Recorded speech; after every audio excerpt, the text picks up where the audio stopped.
Formal nang nanumpa ang bagong hepe ng Davao City Police pero hindi raw niya priority ang panghuli kay Pastor Apollo Kibuloy. Magbabalita si Bril Montalvo. Siyempre no comment.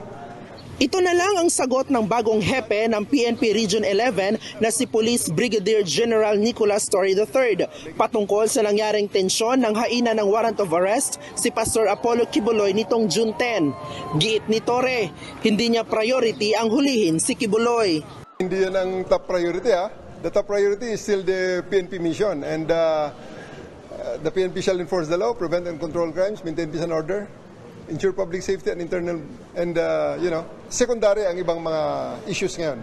Noong Hunyo 13, nirelieve sa pwesto ang dating hepe ng Davao Police na si Police Brigadier General Aligre Martinez dahil pa rin ito sa nangyaring tensyon patungkol kay Kibuloy. Matatanda ang bago naging hepe ng Davao Police. Naging kontrobersyal si Torre dahil sa naganap na road rage noong Agosto sa nakaraang taon na naging mitsa sa pagbaba nito sa pwesto bilang hepe ng Quezon City Police District. Ayon sa opisyal, gagayahin umano niya dito sa Davao Region ang kanyang naging matagumpay na programa nung siya ay hepe ng QCPD, ang 3-minute response. Nagawa namin sa Quezon City ang 3 minutes response. So I'll be trying to replicate it here in Davao City, una, and the whole Region 11 in general in the major cities. So let's see if we can achieve na pag kayo ay nagdial ng emergency hotline number namin, we can be there beside you within 3 minutes or maybe in reasonable time, 5 minutes maybe or less.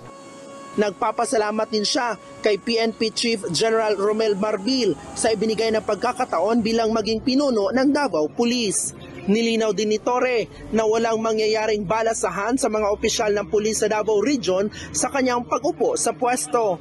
It's not really my style na to bring a team from the outside na para bang walang alam yung mga dinadatnan ko. I really would like to work with the people na dinaratnan ko.